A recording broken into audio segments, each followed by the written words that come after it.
just saw some new videos of Pacquiao training. Pacquiao's looking great, he's looking good. It gives me a lot of confidence seeing the shape that he's in and how serious and dedicated he is in his training camp. Even though I was always confident Pacquiao can beat Errol Spence, even though clearly it's a big ask, the odds are they're slightly stacked against Pacquiao, but that's nothing new. The odds have been against Pacquiao pretty much his whole career.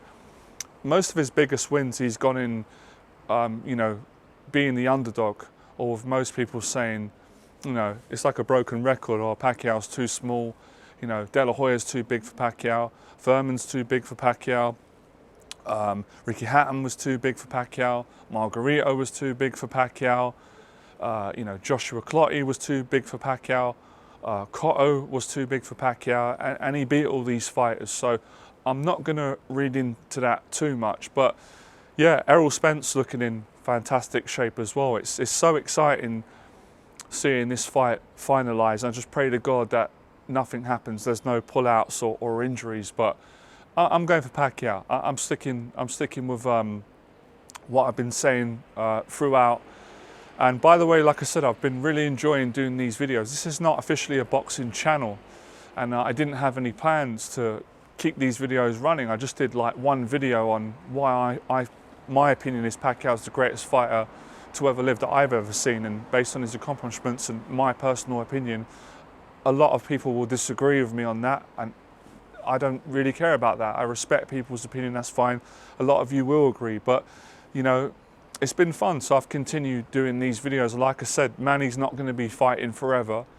It's a huge fight, Errol Spence Pacquiao, so I'm going to enjoy this time now with all of you, talking about the build up to the fight, celebrating the great champion Pacquiao's been. And like I said, I'm glad that he's inspired me, and I've had so many entertaining nights, and it's been worth every penny spent on the pay-per-views. And us in the UK having to stay up till 5 a.m. in the morning, it's a pleasure for me watching those brilliant fights. So, like a lot of people have said, this is a win-win fight for Pacquiao. Okay, if he loses, I will be disappointed, but he still wins. He wins because he's got the bottle to face Errol Spence when he doesn't have to. He's already an 8-weight world champion. He's proven everything in the sport. He's achieved more, as far as I'm aware, than any other boxer in any weight division in boxing history, being an 8-weight world champion. In the manner in which he's done it, the fighters that's what I love about Pacquiao. There's so many other fighters, right, that are great, but they don't fight the best. They pick and choose their fights, or Pacquiao never did that. Pacquiao never did that. He always fought the best. Whether they were in their prime, whether they were coming out of their prime, whether they were too big, too small, he always takes on the best. And for me, that epitomizes a great champion, inside and outside the ring. And it's inspiring because it's so easy to take the slightly easier fight or easier route. And I'm sure there were so many fights where he could have done that, and nobody would have really blinked an eye, but he's chosen, he could have fought another good world champion, but taking on arguably the best welterweight, Errol Spence, who is undefeated, who is an unbelievable fighter, and he's on his way. If he continues winning, Errol Spence, he's going in the Hall of Fame. So to take that fight on, and I was saying this the other day to my brother and many times, Errol Spence is a big welterweight. Welterweights are, compared to how, my size, they're not massive, but he's a big he doesn't look like a welterweight to me, Errol Spence. Even seeing him train the other day, how big his arms are, how thick he is, and how broad he is, how wide he is. He looks like a middleweight. He even looks maybe too big to be a middleweight. So he's got a lot of balls, Pacquiao, but you've got to give credit. Errol Spence has got a lot of balls to get in with Pacquiao. Even though he's 42, he's dangerous. And I think Pacquiao has got one big win left in him since the Thurman fight. I don't have any reason to believe that Pacquiao has become old, not in terms of age, but in terms of fighting, in terms of his legs, his reflexes going. But we're not going to know till we see the fight. But from what I've seen, what I sense, I honestly think Pacquiao's going into this fight to win. believing that he can win. And I will say this, right, and I want to get all of your take. Obviously, everybody's got weaknesses, right? I'm sure Pacquiao obviously has. But one of the things I've noticed about Spence, he does everything well, he's brilliant. But he does seem to me, compared to Pacquiao, to be a little bit slow. Like even watching him shadow box, and I know you can't always look into shadow boxing because someone's just getting the rhythm and he's just moving about. But he does look a bit flat-footed to me and slow. I honestly think, as Pacquiao said, what will win Pacquiao the fight, in this fight, if he does win, is speed. As Pacquiao said, speed's the key. Because it's hard to beat Errol Spence in the other departments. He's so physically strong and he drains you and he breaks you down, but he is a slow starter. I have noticed that it does take Errol Spence, you know, usually 5 or 6 rounds to really come into it. Not taking anything away, he looks unbeatable, but I think the in and out speed, if Pacquiao can keep it up like he's done in his other fights, and I'm expecting to see a better Pacquiao than we did against Furman. I think Pacquiao goes to the level of his opponents, and I've noticed there's a pattern with Pacquiao.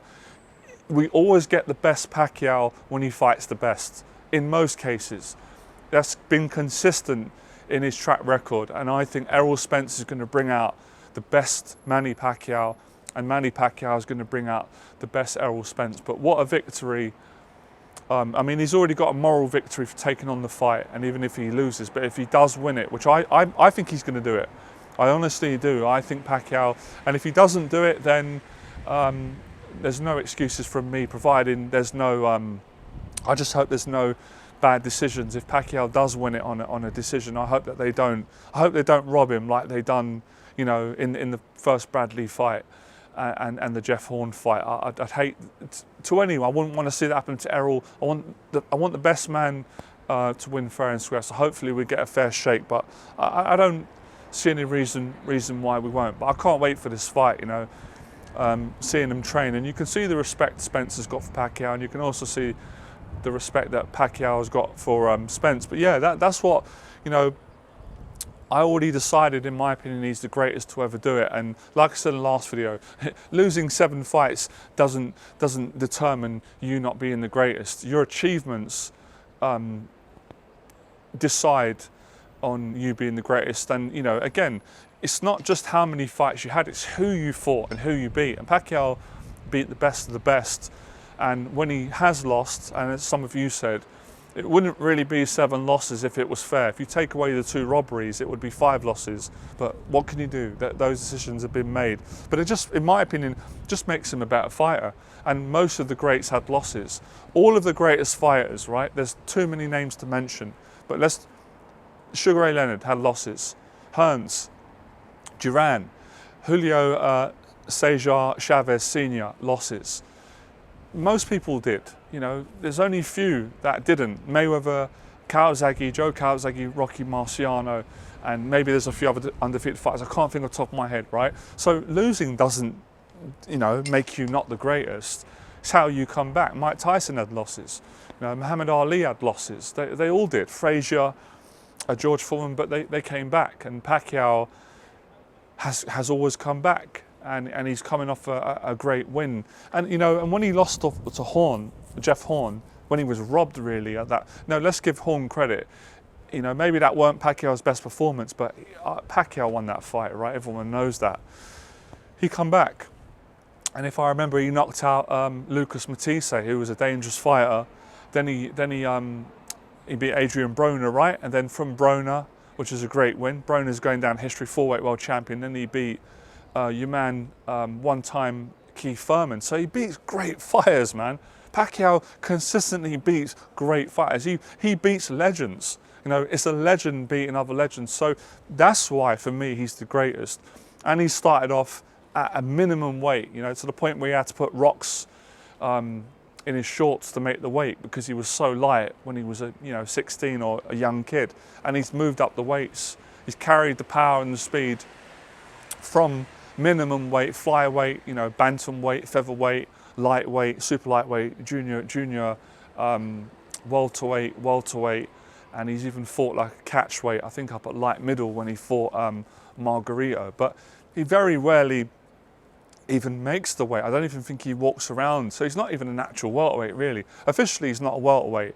It's basically a lightweight, really, a little bit like a catchweight in between lightweight and junior welterweight, fighting guys that are, you know, big guys. Like Errol Spence is easily going to go up to middleweight. Keith Thurman's a big welterweight. He's thick built. You know, these guys are coming down from 170, 180 pounds. They're coming down from, like, you know, light heavy cruiserweight. Pacquiao's not coming down. He's having to come up because he's not a big guy naturally. He doesn't carry. He walks around at. I don't even think he would go over 150, even less. When you're having to eat meals on the day of the weigh-in and before that, that says that you're not naturally that big. Your body's, but it can't carry that weight. So, you know, so many reasons as to why I've come to this decision. But look, I respect people who've got their own. You should have your own opinion. You shouldn't just pick a fighter because everyone else has it. You should pick it based on your opinion. But my opinion is not just based on my opinion, which is. It's also based on the facts of his achievements, which you can't deny. You can't say that he's not an 8-weight world champion because he is, and you know the manner in which he's knocked out, and it's also this as well, right? I want to make a point of saying, and we don't often mention this. Let's just forget the achievement. Look at his fights. His fights are amazing. His fights are not boring. It's not grab and jab. It's not just try and survive on points. He's a warrior. His fights are brilliant. All the fights are good. You know, the De La Hoya fight, Marquez. God, I'm getting out of breath doing these videos. I need some of that. I need some of that Pacquiao power, that Pacquiao motivation. I've been doing these videos for hours practicing it, and I enjoy doing it. I'm always dedicated. So, you know, let's just say, being non-biased, someone who doesn't really know boxing, if you show them a Pacquiao fight, believe you me, they'll know greatness when they see it. They'll be excited in those brilliant fights. And obviously, you've got to say he's been blessed to have great dance partners. You know, it's the other fighters as well, like every great boxer, who's made Pacquiao great, because you can only beat what's in front of you. And thank God, Pacquiao has been in an era where there's been great fighters around, where some fighters, it's not their fault. They're brilliant, but they don't have great competition, and we see that with some of the fighters today that are. We don't really know. We know they're good, but we don't really know how good they are because they don't really have great opposition. But with Pacquiao, you know, he had Mayweather in his generation. He had De La Hoya, all these greats, all these multiple weight champions, Broner, you know, Keith Thurman, Miguel Cotto, legends, Barrera, Eric Morales, Marquez. You know, the list goes on and on. Ricky Hatton, another great champion who people don't always give enough credit for because he had the losses to Floyd Mayweather and Pacquiao, but he lost to the best pound for pound guys. And you know, Hatton was a great champion, and he went to America and did what, you know, not every fighter. He beat Costa, who was a pound for pound great fighter. He beat Castillo. He beat good fighters. Hatton fought the best. You know, there's no shame in losing to the best. Just as if Pacquiao loses to Errol Spence, there's no shame in that, because that means he's lost to the better man. He's the younger man. But I've got to get my 2 cents in. But I still think Errol Spence doesn't beat the prime Pacquiao who beat Cotto. That I don't agree on that. But we're never going to know. So I went on a big massive tangent here. I got a bit ahead of myself and a bit excited. But basically, I was coming back to the fact that Pacquiao's looking great in training. Spence's looking great, and that speed, boy, that speed and power is still there on the bag and the pads. And I'm excited, you know. I'm excited to see what game plan Pacquiao is going to come up with, what game plan, how they're both going to approach this fight. What a great style, Spence and Pacquiao. It's going to be electric, so looking forward to it. And we'll talk in the next video. And you guys, as always, let me know if you know any updates on the fight. Or I heard Pacquiao's getting Sean Porter in for sparring. I think that'd be a great move. But let me know any latest news on Pacquiao, Spence, and let me know what your thoughts are. If you disagree, as always, I appreciate, I respect your opinion, but I don't agree with you if you don't agree that Pacquiao is the greatest to ever do it. Certainly one, in my opinion, the greatest, but in some people's eyes, you rate him third, fourth, or fifth. But like one of you said, it's subjective. It's a matter of an opinion. That's my my opinion on it. All right. So become fearless. I'll speak to you in the next video. I appreciate all the support, all the different biased opinions. and we'll do it again.